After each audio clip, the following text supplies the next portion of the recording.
Grandma's Roommate, story by Jared Presley, read by Lily Lemon. Tasha was looking forward to visiting her grandmother. She spent weekends in the summer there as a kid and was anticipating her trip the coming weekend.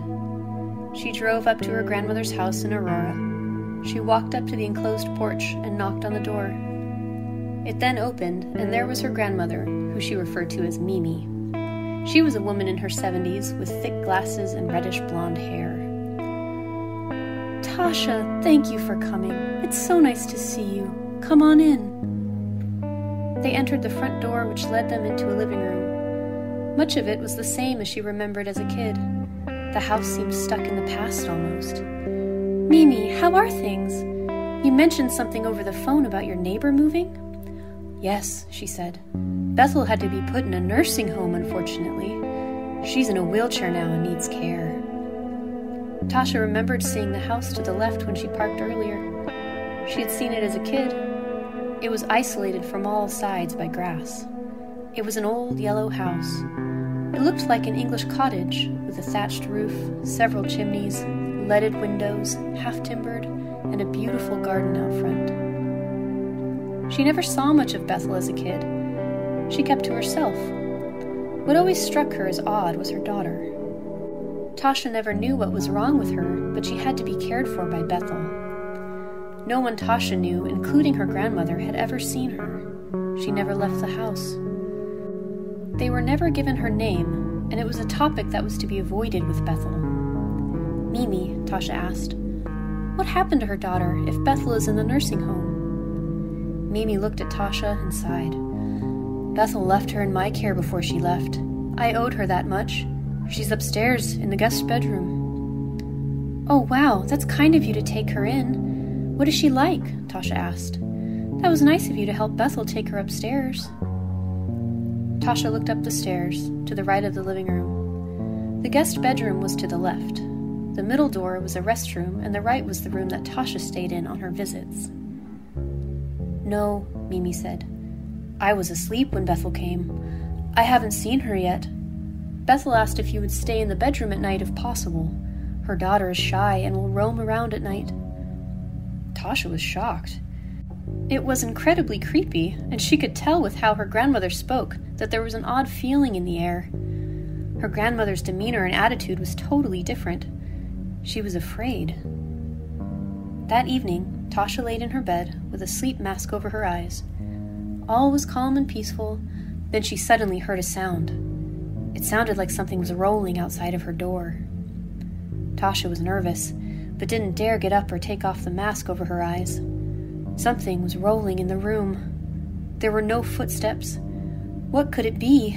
She was shaking in fear, terrified. Then she felt and heard someone breathe on her. She didn't dare move from the bed or open her eyes. Eventually, it stopped, and the rolling sound started and faded to the other room. It couldn't have been the neighbor, though. There wasn't a single footstep. What was it? The next morning, Tasha had a hard time concentrating or doing much that day. She couldn't tell her grandmother. She wouldn't believe her. The whole thing was incredible. This whole situation was very weird. Did her grandmother know more than she was letting on? Tasha did ask her grandmother in the morning if she saw or heard any strange noises during the night. Mimi responded, "Just some movement I hear upstairs from her. Nothing out of the ordinary of what I'd expect." Her answer just puzzled Tasha more. She was certain the neighbor's daughter was the key to it. She was so much a mystery woman. She knew next to nothing about her. She was living here now, but only coming out at night when no one saw her, to eat and to use the restroom, Tasha assumed. Her grandmother hadn't ever seen her. She didn't even know her name or description. What was wrong with the neighbor? Thoughts raced through Tasha's mind. She had to find out. If she didn't, she wouldn't be able to sleep the next night. She went upstairs and was in front of the door to the neighbor's daughter's room. She looked at the doorknob. She slowly and nervously contemplated opening the door. What would she see behind the door? Just a very shy girl who can't interact with others? A burn victim? Someone mentally handicapped? A green alien? Bigfoot?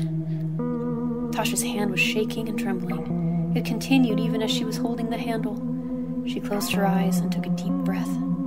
She slowly opened the door and said, "Sorry, I had to ask you a question." Once the door was fully open, Tasha stood in utter horror. Her eyes wanted to close, but she couldn't look away. Her mouth was opening, but she couldn't make a sound. On the bed, sitting up on a pillow, was the neighbor's daughter. She had no eyes, dirty, stringy hair, and was just a torso without any limbs. Though oddly enough, she resembled Tasha. Tasha heard as the neighbor cried out an inhuman shriek that made her body shake. She had no tongue to accent any syllable. All of a sudden, everything went black. Where was she? She couldn't move. She then realized, as she rolled around, what happened to her. Somehow, she was in the body of the neighbor. No, now she was her, trapped in darkness and unable to move, unable to speak. She would be forever trapped from the outside world and never reach the light. She felt someone's breath and face get near her ear, breathing heavily for a few moments, then with an eerie vibe and tone, laughing.